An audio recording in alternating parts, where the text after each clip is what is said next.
Salah satu hal yang jadi pusat perhatian di GP Australia kemarin adalah drama-drama yang terjadi, dan itu semua mayoritas disebabkan oleh beberapa keputusan race director di akhir balapan yang membuat balapan menjadi chaos dengan banyaknya insiden serta kebingungan yang melanda.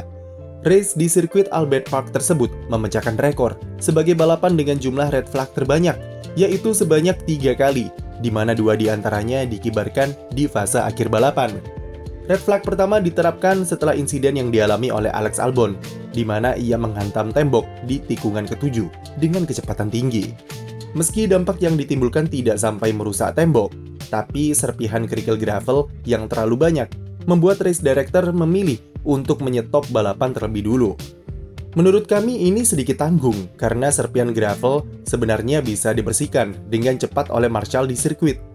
Tapi jika melihat adanya truk pembersih yang masuk ke trek saat membersihkan gravel, maka kami berpikir jika keputusan race director sudah tepat. Yang paling mengejutkan tentu ketika bendera merah muncul selepas insiden Kevin Magnussen yang menyerempet tembok di tikungan kedua dan menyebabkan ban belakangnya lepas. Meski awalnya safety car langsung keluar, tapi tak berselang lama race director memutuskan untuk menghentikan balapan yang cuma menyisakan 3 lap sebelum finish. Keputusan tersebut jujur membuat kami kaget, karena jika dilihat dari serpihan atau dampak yang ditimbulkan oleh insiden Magnussen tidaklah terlalu parah, dan seharusnya bisa dibersihkan dengan cepat. Safety car selama 2 lap menurut kami cukup, dan race tidak perlu sampai dihentikan. Tapi race director di lapangan mungkin lebih tahu kalau banyak serpihan karbon fiber dan metal yang berserakan di trek, yang mungkin bisa merusak ban pembalap lain meskipun dilindas dalam kecepatan safety car. Namun apapun itu, jelas terlihat jika race director tidak ingin balapan finish di belakang safety car. Terakhir kali race berakhir di belakang safety car adalah pada gelaran GP Italia musim lalu, dan di sana F1 mendapat banyak kritikan karena memberikan ending yang kentang dan anti klimaks. Race director tidak mau hal itu terulang dan memilih mengeluarkan red flag supaya bisa memberikan fans hiburan berupa aksi balapan sampai finish. Selain itu juga terdapat semacam perjanjian atau gentleman agreement yang intinya adalah balapan harus selesai dalam kondisi normal dan berusaha semaksimal mungkin untuk tidak finish di belakang safety car ataupun red flag jika tidak terpaksa oleh kondisi.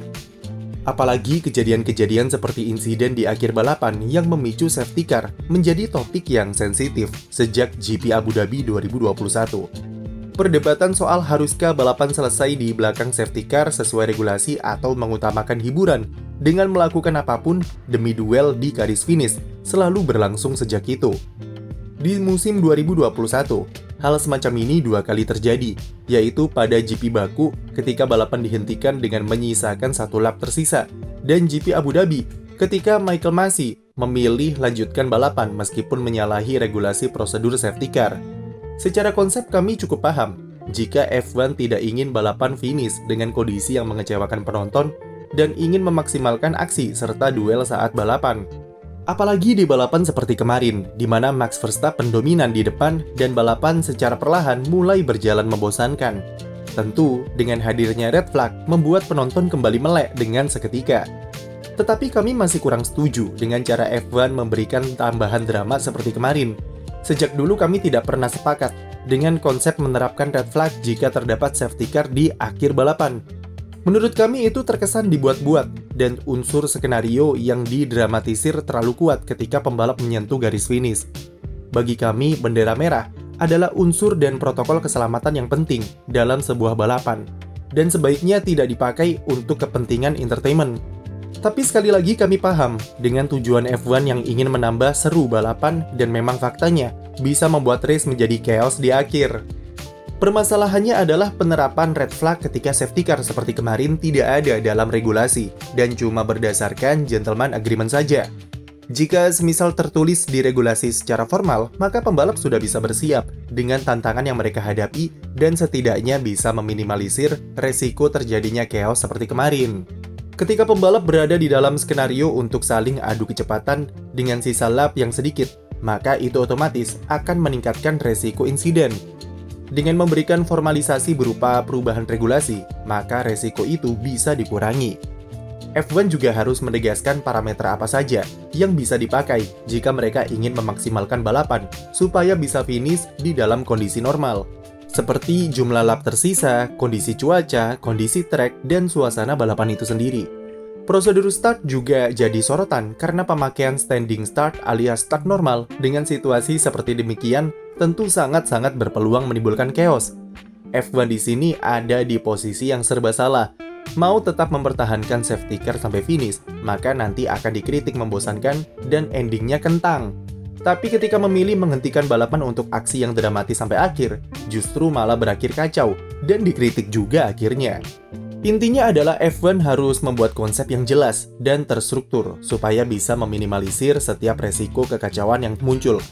Red flag ketiga timbul setelah berbagai insiden terjadi setelah restart kedua. Red flag inilah yang membuat semua orang kebingungan tentang apa yang terjadi.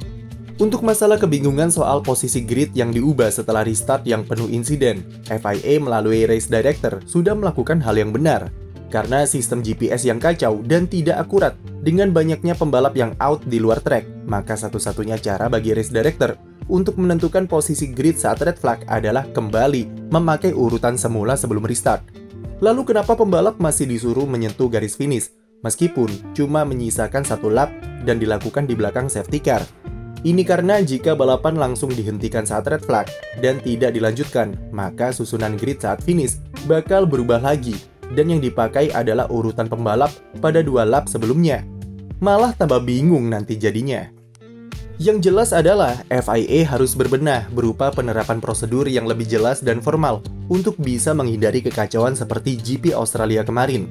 Meskipun kami paham, jika konsepnya bagus untuk menambah keseruan, tapi pendapat kami akan selalu sama. Red flag atau bendera merah bukanlah alat untuk gimmick hiburan balapan semata. Sekian video dari kami, jangan lupa beri like dan subscribe untuk konten F1 lainnya.